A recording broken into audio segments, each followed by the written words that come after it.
drukte bij het callcenter van De Friesland. Klanten kunnen het nog verhoren van zorgverzekerder.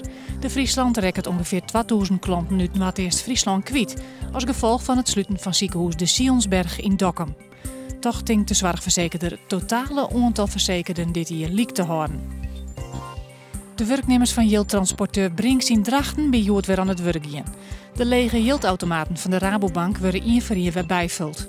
De medewerkers van Brinks hebben een paar dagen in staking west, omdat 600 banen bij Brinks dreigden te verdwijnen. Vereniging Vrijsteert de Volgeren uit Drachten is door de politie van Breukel en Trapierre doet ze de vrachtwagen van de postcode loterij stellen woon. De vrachtwagens die kleer om versleept te worden, doet de politie kaan. Maar de stunt woon de leden van de Vrijsteert Volgeren de jackpot naar Drachten helje. De letters van Love Friesland staan van café Bergsma in Eerste Rijn.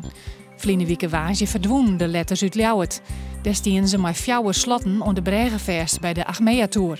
De Oud-Iersploeg van Eerste Rijn is verantwoordelijk voor de actie. Van morgen af wordt er net meer vliegen met deze SAR-helikopters voor patiëntenvervoer en reddingsacties. Het komende jaar worden 2 Cougar transporthelikopters inzetten, omdat er een alternatief voor is. De SAR-helikopters hebben meer dan 5000 keer in actie geweest. Het blijft joen en vannacht droog. De wind komt uit het zuidwesten en het is 3 graden. Morgen wisselend bewolkt, meest droog. De zuidwestenwind helpt aan en het wordt zo'n 5 graden.